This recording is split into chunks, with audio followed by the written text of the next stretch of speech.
जिस लड़के को कभी यह कहकर घर से भगाया था कि तेरी औकात मेरी लड़की से शादी करने की तो क्या, उसके पैर की जूती के बराबर भी नहीं है, और कहा था कि तेरे जैसे लोग हमारे घर में सुबह शाम झाड़ू पोंछा और बर्तन मांजते हैं। 5 साल बाद वही औरत उसी लड़के के घर झाड़ू लगाती नजर आई। फिर जब उसे सच्चाई पता चली तो ऐसा हुआ जिसकी कल्पना उसने सपने में भी नहीं की थी। तान्या कबीर के कॉलेज में ही पढ़ती थी। कबीर थोड़े गरीब परिवार से था और तान्या अमीर बाप की इकलौती औलाद। कबीर सीधा साधा और सच्चा लड़का था, लेकिन जब तान्या ने कबीर को पहली बार देखा तो उसे यकीन ही नहीं हुआ कि कोई लड़का इतना शांत, इतना अलग कैसे हो सकता है, जो ना कोई स्टाइल ना कोई दिखावा करता हो। तान्या कबीर की इस सादगी की दीवानी हो गई और कबीर की ओर खिंचती चली गई। और फिर एक दिन तान्या ने कबीर से अपने प्यार का इजहार कर दिया।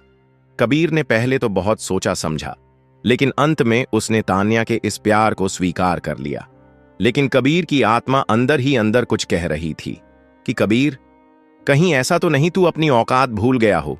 तू भूल गया हो कि तुझमें और तान्या में कितना अंतर है? तू कहां एक गरीब परिवार का लड़का, और वह कहां अमीर बाप की इकलौती औलाद। सब कुछ ठीक ठाक चल रहा था और फिर एक दिन शुरू हुआ असली खेल।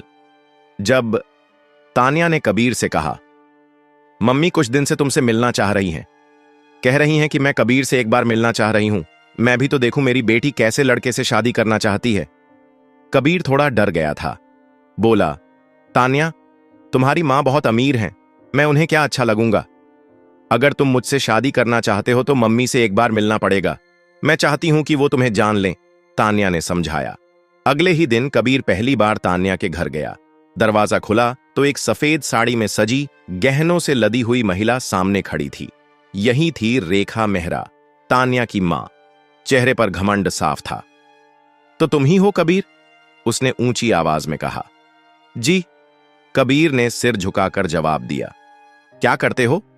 बिना बैठने का इशारा किए ही पूछा गया। अभी तो पढ़ाई कर रहा हूं, लेकिन पार्ट टाइम एक बुक शॉप पर काम करता हूं, रेखा ने हंसते हुए कहा। Book shop? अच्छा, और रहते कहां हो? गोविंद नगर में, रेलवे लाइन के पास। इतना सुनते ही रेखा ने तान्या की ओर देखा। और तू इसे लेकर आई है मेरे घर?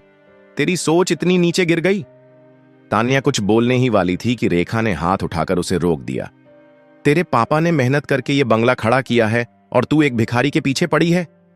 कबीर के लिए वो शब्द भिखारी किसी थप्पड़ से कम नहीं था। उसने तान्या की ओर देखा और फिर रेखा से बोला, माफ कीजिए आंटी, मुझे यहां नहीं आना चाहिए था, मेरी गलती थी। रेखा की आंखों में अब और भी जहर भर गया था। हां, गलती तो तेरी है ही, और अगर तू दोबारा मेरी बेटी के आसपास दिखा तो देख लेना जिंदगी भर पछताएगा। कबीर चुपचाप वहां से चला गया। बाहर निकलते वक्त उसकी आंखें नम थीं और चेहरे पर शर्म। अगले कुछ दिनों तक तान्या ने उसे कई बार कॉल किया, मैसेज किए, लेकिन कबीर ने कोई जवाब नहीं दिया। एक हफ्ते बाद तान्या कॉलेज के बाहर पहुंच गई। कबीर, प्लीज बात तो कर, वो रो रही थी। कबीर ने कुछ देर देखा और फिर कहा, मैं तुमसे मोहब्बत करता था तान्या, अब भी करता हूं, लेकिन अगर मैं तुम्हारे साथ रहा तो तुम्हें अपनी मां के सामने रोज नीचा देखना पड़ेगा और मुझे हर दिन खुद को तुच्छ साबित करना पड़ेगा। मैं तुम्हारा दर्द नहीं बनना चाहता। तान्या टूट गई थी। तो क्या यही आखिरी बार मिल रहे हो? कबीर बोला। नहीं, अगली बार जब मिलूंगा तो तुम्हारी मां से आंख मिलाकर बात करूंगा, तब तक नहीं। और फिर वो चला गया। उस दिन से कबीर की जिंदगी ने करवट ली। दिन में वो पढ़ाई करता, रात में होटल में वेटर बनकर बर्तन धोता, कभी सब्जी काटता, कभी खाना परोसता। उसी दौरान एक दिन उसे एक बूढ़ा शेफ मिला, जिसने कहा, बेटा, अगर जीने का असली स्वाद जानना है तो खाना बनाना सीख। कबीर ने पूछ लिया, पर खाना बनाकर कोई बड़ा आदमी बनता है क्या? बूढ़ा मुस्कुराया। नमक चाहे जितना छोटा हो, पर हर स्वाद का राजा वही होता है। कबीर ने उसी दिन से खाना बनाना सीखना शुरू किया। कढ़ाई, तवे, मसाले सब उसके दोस्त बन गए और हर रोटी बेलते समय, हर सब्जी काटते समय वो सिर्फ एक चेहरा याद करता था, रेखा मेहरा का, जिसने उसे भिखारी कहा था। कबीर अब दिन रात मेहनत कर रहा था। कभी खुद को शीशे में देखता तो कहता, रुको, अभी तुम मुझे जानते नहीं। यही वाक्य उसके पूरे जीवन का मकसद बन गया। हर सुबह कबीर एक छोटी सी डायरी में यही लाइन लिखता, मैं भिखारी नहीं हूं, मैं साबित करूंगा। उसने अपना हर अपमान, हर ताना उस डायरी के पन्नों में बंद कर लिया, ताकि एक दिन वो इन्हीं पन्नों को किसी के सामने खोल सके, लेकिन रोने के लिए नहीं, दिखाने के लिए। वो दिन में एक ढाबे पर काम करता, रात को एक कैटरिंग कंपनी में खाना बनाता, और जब कुछ वक्त मिलता तो यूट्यूब पर विदेशी शेफ्स के वीडियो देखकर नई नई रेसिपी सीखता। साल दर साल उसकी अंगुलियां छिलती रहीं, लेकिन स्वाद की पहचान बढ़ती गई। धीरे धीरे लोगों ने उसका नाम याद रखना शुरू किया, चीफ कबीर। किसी ने कहा, इस लड़के के हाथ में जादू है। किसी ने कहा, इसकी बनाई दाल में मां का स्वाद है। और फिर एक दिन दिल्ली के सबसे बड़े इवेंट में उसे लाइव कुकिंग के लिए बुलाया गया। वो दिन कबीर के लिए किसी परीक्षा से कम नहीं था। बड़ी बड़ी हस्तियां थीं, कैमरे थे और सामने खड़ी थी उसकी मेहनत की परछाई। जब उसने मंच पर खड़े होकर पहला पराठा पलटा तो भीड़ में बैठी एक महिला ने कहा, वाह बेटा, इसमें तो सादगी की खुशबू है। कबीर ने सिर उठाकर देखा और उसकी आंखें भर आईं। वो उसकी अपनी मां थी, जो अब गर्व से अपने बेटे को देख रही थी। वही बेटा जिसे किसी दिन किसी अमीर औरत ने भिखारी कहा था। कबीर का अब खुद का एक किचन ब्रांड बन चुका था, सत्कार। एक ऐसी किचन सर्विस जो सिर्फ स्वाद नहीं देती थी, इज्जत देती थी। वो गरीब औरतों को कुकिंग ट्रेनिंग देता और फिर उन्हें शहर के अमीर घरों में सम्मानजनक काम दिलवाता। उसने कभी खुलकर नहीं बताया कि ये सब वो क्यों कर रहा है, लेकिन हर दिन जब कोई औरत किसी बड़े घर में मुस्कुराते हुए रोटियां बनाती तो कबीर की आत्मा को सुकून मिलता। 5 साल बीत गए। अब उसका खुद का बंगला था, कोई दिखावे वाला नहीं, लेकिन हर कोना सलीके से सजा हुआ, दीवारें साफ, रसोई चमकदार और मेहमानों के लिए स्वाद से भरी कहानियां। एक सुबह उसकी सेक्रेटरी ने आकर कहा, सर, एक लेडी आई हैं, उम्र करीब 50 साल, नाम बताया है रेखा मेहरा। कह रही हैं कि कुक की नौकरी चाहिए। कबीर का दिल एक पल को थम गया। कौन? उसने धीरे से पूछा। रेखा मेहरा सर। वो कह रही हैं कि बहुत मजबूरी है और खाना बनाना जानती हैं, पहले कभी बंगले में काम कर चुकी हैं। कबीर ने आंखें बंद कीं। दिमाग में वही आवाज गूंजने लगी, हम अपनी बेटी का रिश्ता भिखारियों में नहीं करते। उसने आंखें खोली और कहा, उन्हें अंदर भेज दो। दरवाजा खुला और सामने खड़ी थी वही औरत, चेहरे पर झुर्रियां, बालों में सफेदी और आंखों में लाचारी। वो रेखा मेहरा थी, वही जिसने कभी उसे गालियां दी थीं, ताने मारे थे और उसकी मोहब्बत को रौंद डाला था। लेकिन वक्त ने उसका चेहरा ही नहीं, हालात भी बदल दिए थे। उसके चेहरे पर अब कोई घमंड नहीं था, बस एक ही भाव था, भूख और बेबसी। माफ कीजिए, मैं नौकरी के लिए आई हूं, रेखा ने धीमे से कहा। कबीर ने कुछ नहीं कहा, बस उसकी आंखों में देखा। रेखा ने सिर झुका लिया। आप खाना बना सकती हैं? कबीर ने पूछा। हां, बहुत सालों से बना रही हूं। रोटियां, सब्जी, दाल, खीर, जो भी चाहिए मैं बना दूंगी। सैलरी 15,000 होगी। रहने और खाने की सुविधा मेरे स्टाफ की तरह मिलेगी। काम सुबह 7 बजे शुरू होगा, रात 9 बजे तक। रेखा की आंखों में हल्की चमक आई, जैसे किसी अंधेरे कमरे में एक मोमबत्ती जल उठी हो। मैं काम करूंगी, बहुत शुक्रिया। कबीर ने उसे अंदर स्टाफ क्वार्टर दिखाने का काम किसी और को दे दिया। उस रात वो अकेला बैठा था। हाथ में वही पुरानी डायरी थी। उसने उसमें लिखा, वक्त किस्मत को रोटियों की तरह पलट देता है। अगले कुछ हफ्तों में रेखा काम पर आने लगी। वो नहीं जानती थी कि यह बंगला उसी कबीर का है जिसे उसने भिखारी कहा था। हर दिन वो कबीर के लिए खाना बनाती, उसकी पसंद के पराठे बनाती, और जब कबीर चुपचाप थाली में बैठता तो रेखा सोचती, कितना शांत लड़का है ये, शायद बहुत कुछ देखा है इसने। एक दिन उसकी बेटी तान्या भी वहां आई, लेकिन अब वो पहले जैसी नहीं थी। चेहरे पर थकावट, कपड़े सादे और परेशान। तान्या की शादी 2 साल पहले एक अमीर और घमंडी आदमी से हुई थी, लेकिन रिश्ता ज्यादा नहीं चला। तलाक हो गया और पिता के गुजरने के बाद घर भी गिरवी रखना पड़ा। वो अब मां के साथ रहती थी और मां की नौकरी की वजह से उस बंगले में आई थी। उसने पहली बार कबीर को देखा और चौंक गई। उसके कदम वहीं रुक गए, सांस अटक गई। आंखें भर आईं। कबीर, उसने बमुश्किल कहा। कबीर ने उसकी ओर देखा। उसकी आंखें भी कुछ पल थमी रहीं, लेकिन उसने कोई जवाब नहीं दिया। रेखा दौड़ती हुई आई। कबीर साहब, ये मेरी बेटी तान्या है। तान्या अब समझ चुकी थी। ये वही कबीर था, लेकिन अब सब कुछ बदल चुका था। वो कबीर जो कभी फुटपाथ पर चलता था, अब उसके सामने बंगलों का मालिक बनकर खड़ा था। तान्या के होंठ कांप रहे थे। वो कुछ कहना चाह रही थी, लेकिन शब्द गले में फंस चुके थे। सामने खड़ा कबीर अब वही लड़का नहीं था। उसके चेहरे पर वही सादगी थी, लेकिन आंखों में ठहराव और गहराई थी।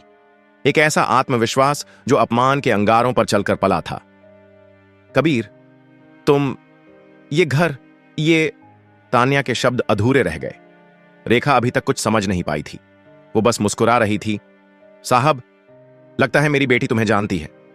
कबीर ने तान्या की ओर देखकर सिर हिलाया। कभी जानती थी, अब नहीं। फिर उसने रेखा की ओर देखा। खाना बहुत अच्छा बना था आज। कल आलू की सूखी सब्जी बनाइएगा, मेरे पापा को बहुत पसंद है। तान्या वहीं खड़ी रह गई। कुछ देर बाद रेखा उसे पकड़कर बाहर ले गई। क्या हुआ तुझे? तू ऐसे क्यों देख रही है साहब को? मां, तान्या की आवाज कांप रही थी। यही कबीर है, वही कबीर जिसे तुमने भिखारी कहा था। रेखा का चेहरा सफेद पड़ गया। उसकी रग रग में जैसे शर्म फैल गई हो। तू पागल तो नहीं हो गई? ये कैसे हो सकता है? उसने हकलाते हुए कहा। मैं पागल नहीं मां, दुनिया घूम कर आई हूं, लेकिन यह चेहरा मैं कभी नहीं भूल सकती। रेखा वहीं बैठ गई। उसके हाथ से पानी का गिलास गिर पड़ा। उधर कबीर अकेले अपने स्टडी रूम में बैठा था। सामने वही पुरानी डायरी खुली थी जिसमें उसने सालों पहले लिखा था, मुझे आज नहीं समझोगे, लेकिन एक दिन मेरी औकात तुमसे ऊंची होगी। उस रात पहली बार तान्या ने खाना नहीं खाया, और रेखा, उसने जितनी रोटियां बनाई उससे ज्यादा आंसू बहाए। अगले दिन तान्या कबीर से मिलने उसके ऑफिस में गई। वो अभी काम कर रहा था, लैपटॉप पर रिपोर्ट्स देख रहा था। 1 मिनट, कबीर ने बिना उसकी ओर देखे कहा। तान्या खामोश खड़ी रही। कुछ देर बाद कबीर ने सिर उठाया। बैठो। उसकी आवाज नरम थी लेकिन बहुत सीमित। तान्या बैठ गई। आंखें भीगी थीं। कबीर, मुझे कुछ कहना है। सुन रहा हूं, उसने कहा। मुझे नहीं पता था कि तुम यहां तक पहुंच चुके हो। मैं तो बस क्या? कबीर की आवाज अब थोड़ी सख्त हुई। बस तुमसे मिलने आई थी, तान्या बोली। कबीर थोड़ा चौंका। मैं जानती हूं कि जो हुआ वो गलत था, लेकिन मैंने कभी तुम्हें छोड़ा नहीं था कबीर। मां ने हमें अलग किया और तुमने खुद को मेरे लिए दूर किया। मैंने तुम्हारे लिए खुद को तोड़ा था तान्या। कबीर की आंखें अब बोल रही थीं, ताकि जब लौटूं तो झुका हुआ ना लौटूं। तान्या ने सिर झुका लिया। मैंने हर रोज तुम्हें याद किया कबीर, लेकिन हालातों ने सब कुछ छीना। मुझे नहीं चाहिए तुम्हारी यादें तान्या, कबीर बोला। अब जो कुछ है वो मैंने बनाया है, अपनी मां के आंसुओं से, अपनी रातों की नींद से और अपने हर अपमान के जहर से। कुछ पल खामोशी रही। फिर तान्या ने कहा, क्या हम फिर से शुरुआत नहीं कर सकते? कबीर ने हंसते हुए कहा। शुरुआत? किससे? उस कबीर से जिसे भिखारी कहा गया था, या इस कबीर से जो अब तुम्हारी मां को काम देता है? तान्या की आंखों से आंसू टपकने लगे। मैंने तुम्हें कभी नहीं छोड़ा कबीर, लेकिन अब मैं तुमसे नहीं बच पा रही। कबीर उठ खड़ा हुआ। मैं अब भी तुम्हें दोष नहीं देता तान्या, लेकिन तुम्हारी मां आज मेरे लिए रोटियां बनाती हैं। यह दुनिया का सबसे खामोश बदला है और सबसे ऊंचा इंसाफ भी। तान्या रोते हुए बाहर चली गई। रेखा ये सब सुन नहीं पाई थी, लेकिन उसकी अंतरात्मा सब समझ चुकी थी। अगले दिन रेखा सुबह जल्दी आई। दरवाजा खटखटाया और पहली बार कबीर के सामने हाथ जोड़कर बोली, बेटा, मुझे माफ कर दो। उस दिन मैंने तुम्हारे कपड़े देखे थे, तुम्हारी हालत देखी थी, लेकिन तुम्हारी आंखों का आत्मसम्मान नहीं देखा। कबीर चुप था। रेखा रोती रही। मैंने इंसान को नहीं पहचाना, मैंने सिर्फ तौल दिया कि मेरी बेटी के लायक कौन है। कबीर ने धीरे से कहा, आज आप मेरे लिए खाना नहीं बनाएंगी। रेखा डर गई। लगा शायद नौकरी से निकाल दिया जाएगा, लेकिन कबीर ने आगे कहा, आज मैं आपके लिए खाना बनाऊंगा और वो रोटी दूंगा जिसमें नमक भी होगा और इज्जत भी। रेखा की आंखों से आंसुओं की धार बह निकली। कबीर ने खुद किचन में जाकर खाना बनाया। वहीं आलू की सूखी सब्जी, वहीं पराठा और खीर। रेखा जब थाली के सामने बैठी तो उसके हाथ कांप रहे थे। बेटा, तुम तो सच में बहुत ऊंचे हो गए हो, कबीर बोला। नहीं आंटी, मैं तो वही कबीर हूं। बस अब मेरी रोटियों में स्वाद के साथ आत्मसम्मान भी होता है। उस दिन तान्या भी वहीं खाना खा रही थी, पर अब उसकी आंखें कबीर के हाथों को नहीं, उसकी आत्मा को देख रही थीं। तान्या हर रोज काम पर आती, लेकिन अब उसकी आंखों में मोहब्बत नहीं, पछतावा था। और कबीर, वो अब भी मुस्कुराता था, लेकिन वो मुस्कान अब जवाब नहीं, सबक थी। हर मुलाकात में तान्या की नजरें कबीर का चेहरा पढ़ने की कोशिश करतीं, लेकिन अब वो चेहरा कोई किताब नहीं रहा था। वो तो जैसे पत्थर पर खुदा हुआ एक इनकार था।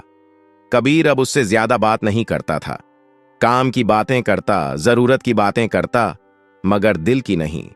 एक दिन तान्या ने हिम्मत करके पूछ ही लिया, कबीर, क्या तुम्हारे दिल में मेरे लिए अब कुछ भी नहीं बचा? कबीर ने सिर उठाया, उसकी आंखों में झांका और फिर बहुत शांत लहजे में बोला, कुछ बातें होती हैं जो दिल में नहीं रहती, आत्मा में उतर जाती हैं और वहां से वो कभी वापस नहीं आती। तान्या का दिल टूटता रहा, लेकिन कबीर का चेहरा कभी नहीं बदला। रेखा अब रोज सुबह उठकर सबसे पहले कबीर के कमरे के बाहर दिया जलाती थी, जैसे हर दिन माफी मांगती हो। एक शाम बंगले में एक बड़ा डिनर रखा गया। दिल्ली के कई बिजनेस पार्टनर आने वाले थे। कबीर ने खुद तय किया कि खाना रेखा ही बनाएगी, और वो भी खुली किचन में, सबके सामने। रेखा के हाथ कांप रहे थे। बेटा, मैं नाक कटवा दूंगी कहीं। आंटी, एक वक्त था जब आपने मेरी इज्जत सबके सामने कुचली थी। आज अपने हाथों से मेरी इज्जत सबके सामने बनाइए, कबीर बोला। रेखा कुछ नहीं बोल सकी। वो समझ चुकी थी कि यह खाना नहीं, प्रायश्चित है। डिनर की शाम सारे मेहमान आए। महंगे सूट, महंगी घड़ियां, बड़ी बड़ी बातें।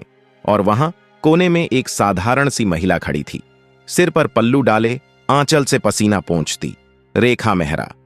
जब किसी ने पूछा, कौन है ये? कबीर ने मुस्कुराते हुए कहा, मेरी किचन की आत्मा। वो शब्द रेखा के कानों में नहीं, उसकी आत्मा में गूंजे। डिनर खत्म होने के बाद एक मेहमान ने कहा, कबीर जी, खाना इतना स्वादिष्ट था कि मन किया रसोई में जाकर उस महिला के पैर छू लूं।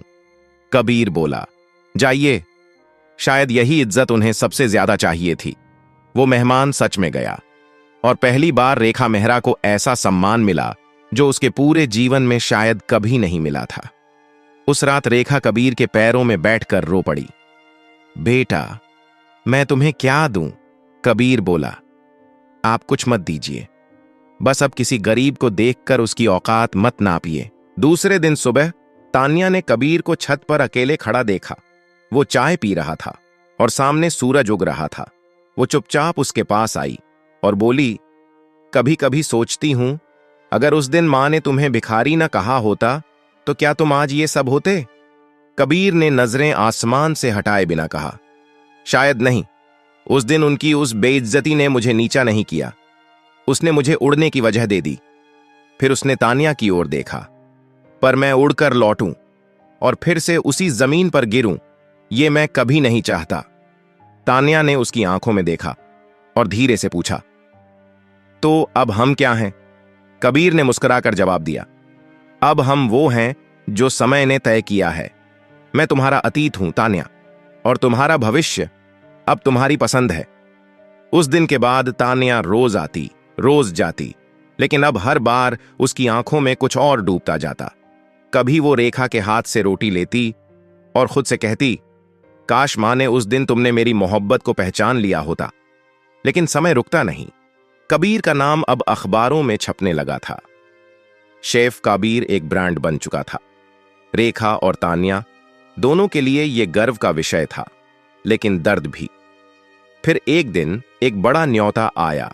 एक इंटरनेशनल फूड फेस्टिवल में कबीर को भारत का प्रतिनिधित्व करना था। विदेश जाना था, महीनों के लिए। तान्या, वो बस एक बार फिर चुपचाप उसके सामने आई और बोली, अगर कभी वक्त मिले तो एक बार पलट कर देख लेना, शायद मैं जब भी वहीं खड़ी रहूं।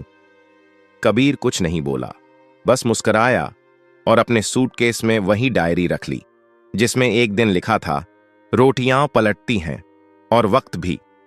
एयरपोर्ट की भीड़ में एक चेहरा गुम हो गया, लेकिन रेखा और तान्या के लिए अब हर सांस उसी की याद में चलने लगी थी। कबीर चला गया विदेश में भारत का नाम रोशन करने, लेकिन उसके जाने के बाद भी उसका कमरा वैसा ही था जैसा उसने छोड़ा था।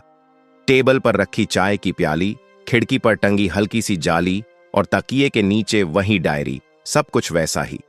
रेखा हर सुबह उस कमरे की सफाई करती, पर कुछ भी नहीं बदलती, बस एक बात रोज दोहराती, कबीर बेटा जल्दी लौटा।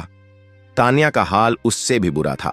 अब हर चीज में उसे कबीर दिखता, उसके बनाए पराठों की खुशबू में, उसकी आवाज के सन्नाटे में, और सबसे ज्यादा उस खाली कुर्सी में जिस पर वो बैठकर तान्या को कभी देखा करता था। उसके हाथ कई बार फोन तक गए, लेकिन फिर कांपते उंगलियों ने नंबर डिलीट कर दिया। शायद वो अब मेरी दुनिया से बहुत दूर जा चुका है, तान्या खुद से कहती, और फिर चुप हो जाती। इधर विदेश में कबीर अब सेफ कबीर इंडिया नाम से एक पहचान बन चुका था। उसकी बनाई सत्कार थाली को न्यूयॉर्क, लंदन, दुबई में लोग छकने को तरसते थे। वो शो में जाकर साफ कहता, मैंने खाना स्वाद के लिए ही नहीं सीखा, ये मेरा शौक था, मेरी जिंदगी थी। कई बार मीडिया वाले उसकी लव लाइफ पर सवाल करते, क्या अब भी किसी खास को याद करते हैं? कबीर मुस्कुराता, यादें भी रेसिपी की तरह होती हैं, कुछ मीठी कुछ तीखी, लेकिन हर किसी में नमक जरूर होता है, सम्मान का। पर लाख नाम और शोहरत के बावजूद एक बात थी जिसको वो सबसे छुपा कर करता था। वो रोज रात सोने से पहले एक फोटो देखता था, कॉलेज की वो पुरानी तस्वीर जिसमें तान्या और वो एक ही बेंच पर बैठे मुस्कुरा रहे थे। दिन बीतते गए, महीनों बाद कबीर भारत लौटा। बंगले के बाहर गाड़ी रुकी, लेकिन आज स्वागत में कोई गुलदस्ता नहीं था, ना ही कोई बैंड, बस रेखा खड़ी थी और उसके साथ तान्या, उसी सिंपल सूट में जिसमें पहली बार कबीर ने उसे कॉलेज में देखा था। रेखा ने झुककर कबीर के पैर छुए। बेटा, तेरा स्वागत अब तेरा घर करता है। कबीर मुस्कुराया, घर तो वहीं होता है जहां मां हो। वो अंदर गया, सब वैसा ही था, कमरा, कुर्सी, दीवार, सब कुछ वैसा ही। रात को डिनर के वक्त रेखा ने कहा, आज खाना मैंने नहीं बनाया, तान्या ने बनाया है। कबीर ने चुपचाप थाली उठाई, खीर, पराठे, आलू की सूखी सब्जी, सब कुछ वही जैसा वो बचपन से खाता आया था। एक निवाला लिया और कुछ देर थम गया। बिल्कुल वैसा ही स्वाद, उसने धीरे से कहा। खाना खत्म हुआ। कबीर बाहर लॉन में बैठा था। चांद हल्का सा चमक रहा था और हवा में वही पुरानी महक थी, अधूरी मोहब्बत की। तभी तान्या पीछे से आई और उसके बगल में बैठ गई। कुछ देर खामोशी रही, फिर तान्या ने पूछा, क्या तुम्हारे दिल में अब भी कोई जगह है मेरे लिए? कबीर ने धीरे से कहा, दिल में जगह है, लेकिन अब शर्तें नहीं रहीं। पहले मोहब्बत में सिर्फ दिल लगता था, अब इज्जत भी जरूरी है। तान्या ने आंसुओं से भीगी आंखों से कहा, तो क्या तुम मुझे माफ कर चुके हो? माफ कर दिया, कबीर ने जवाब दिया। लेकिन वो कबीर मर गया जो आंखें बंद करके भरोसा करता था। अब जो सामने खड़ा है वो अपमान से जन्मा है और सम्मान में जीता है। तान्या चुप हो गई। वो जानती थी अब कबीर वहीं नहीं रहा, और शायद अब जो रिश्ता बन सकता है वो पहले जैसा नहीं। इसी रात रेखा कबीर के पास आई, एक पुराना लिफाफा लेकर। ये देख बेटा, तेरे जाने के बाद मैंने हर महीने कुछ पैसे बचाकर इसमें जमा किए हैं। ये तेरे सत्कार प्रोजेक्ट के लिए हैं। कबीर हैरान हुआ। रेखा बोली, जिस दिन मैंने तुझे भिखारी कहा था उस दिन मैं अंधी थी। आज मैं देख रही हूं तो खुद को सबसे गरीब समझती हूं तेरे आगे। कबीर ने वो लिफाफा वापस थमा दिया। आंटी, ये पैसा नहीं, ये प्रायश्चित है, और मैं चाहता हूं कि अब आप किसी और की मदद करें, किसी और गरीब को उसकी इज्जत लौटाएं, जैसे मैंने अपनी कमाई से तुम्हें लौटाई। रेखा की आंखें भर आईं। तू सच में रोटियां नहीं, रिश्ते बनाता है बेटा। कबीर मुस्कुराया, और रिश्ते भी वहीं टिकते हैं जो इज्जत पर टिके हों। अब सत्कार सिर्फ एक ब्रांड नहीं था, वो एक आंदोलन बन चुका था। एक दिन सत्कार की नई शाखा का उद्घाटन था। मंच पर मंत्री, पत्रकार और सैकड़ों महिलाएं मौजूद थीं, जिनके चेहरे आज आत्मसम्मान से दमक रहे थे। कबीर ने मंच पर माइक संभाला और कहा, आज मुझे कोई पुरस्कार नहीं चाहिए। आज मैं सिर्फ उन्हें धन्यवाद कहना चाहता हूं जिन्होंने मुझे यह कहकर ठुकरा दिया था कि मैं किसी काबिल नहीं हूं। अगर वो ताना ना होता तो शायद यह सत्कार कभी पैदा नहीं होता। पीछे बैठी रेखा की आंखें फिर भर आईं।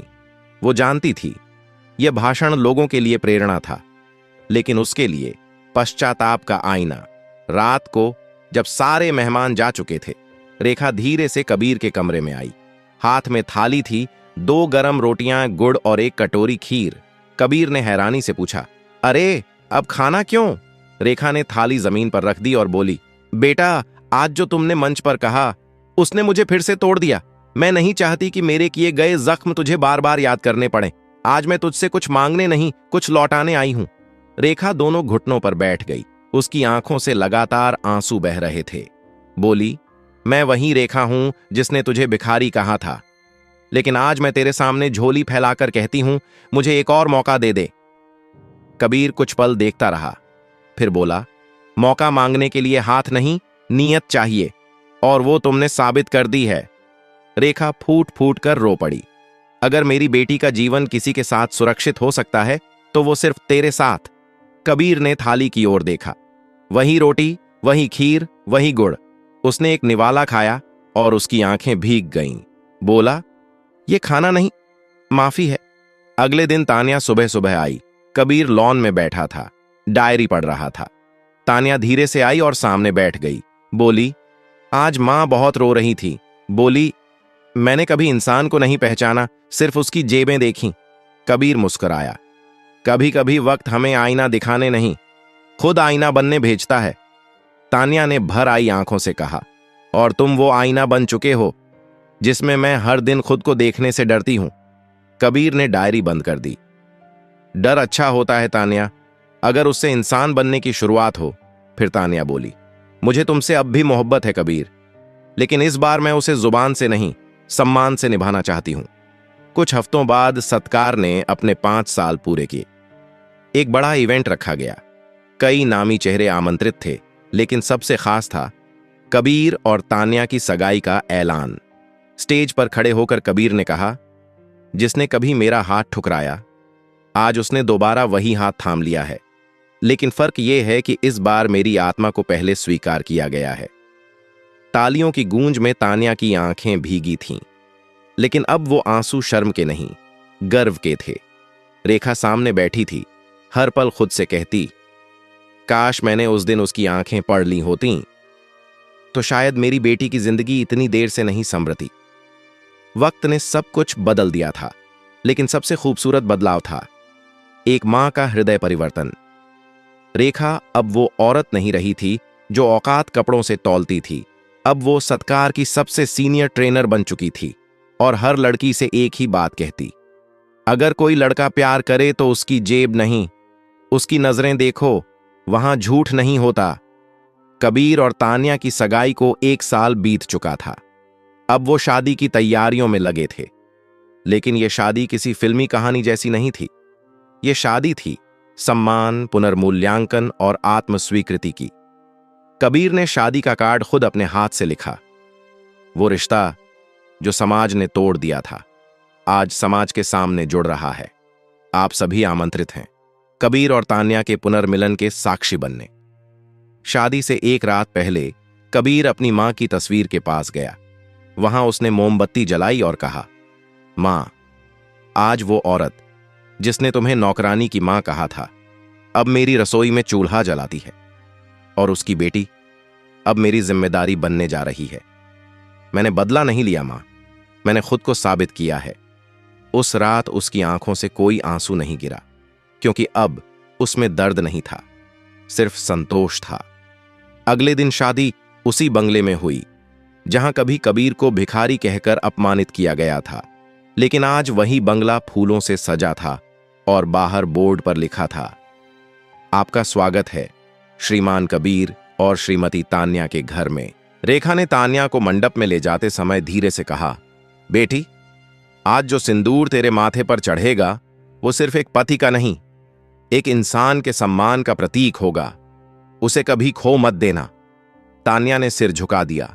और कबीर के पास आकर बैठ गई। पंडित ने मंत्र पढ़े, अग्नि साक्षी बनी और 7 फेरे पूरे हुए। लेकिन फेरों के बाद कबीर ने रुक कर पंडित से कहा, 1 फेरा और बाकी है। सब चौंक गए। कबीर ने सबके सामने हाथ जोड़कर कहा, मैं एक और फेरा अपनी मां के इर्द गिर्द लेना चाहता हूं, रेखा मेहरा के, क्योंकि अगर उन्होंने मुझे ठुकराया ना होता तो मैं शायद आज कुछ न बन पाता। मेरा संघर्ष उन्हीं के अपमान की देन है और मेरी सफलता उसी अपमान का जवाब। रेखा की आंखों से झरझर आंसू गिरने लगे। वो फौरन खड़ी हो गई। नहीं बेटा, मैं उसके लायक नहीं हूं। लेकिन कबीर ने उसका हाथ पकड़ा और सबके सामने एक फेरा उसकी मां के चारों ओर लिया। फिर हाथ जोड़कर बोला, आज मैंने सारे जख्म भुला दिए। अब आप मेरी मां नहीं, मेरी गुरु हैं। तालियों की आवाज गूंज उठी, लेकिन उसके बीच जो सन्नाटा था वो दिलों में उतर चुका था। शादी के बाद तानिया और कबीर सत्कार की नई शाखाएं खोलने लगे। गांवों में, कस्बों में, जहां भी कोई मां बेटा गरीबी से जूझ रहे थे, अब उनका मकसद था सिर्फ खाना नहीं, सम्मान परोसना। एक दिन एक टीवी रिपोर्टर कबीर के पास इंटरव्यू के लिए आया। उसने पूछा, कबीर जी, आपने तो एक मिसाल कायम कर दी है, लेकिन क्या कभी उस ताने का दर्द आपके अंदर जिंदा रहता है? कबीर मुस्कुराया, ताने भी बीज की तरह होते हैं। अगर उसे जमीन में गाड़ दिया जाए तो वो एक पेड़ बन जाता है। फर्क इस बात पर है कि आप उसे जहर बनाते हो या फलदार वृक्ष। फिर रिपोर्टर ने आखिरी सवाल पूछा, आज अगर कोई लड़की किसी गरीब लड़के को रिजेक्ट करे तो आप क्या कहना चाहेंगे? कबीर ने बहुत धीमे लेकिन स्पष्ट शब्दों में कहा, अगर तुम किसी की जेब देखकर मोहब्बत को ठुकरा दोगी तो एक दिन वही लड़का तुम्हारे घर में रोटियां बनवा सकता है और तब तुम्हारे आंसू नमक बन जाएंगे, उसी स्वाद के लिए जो तुमने कभी ठुकरा दिया था।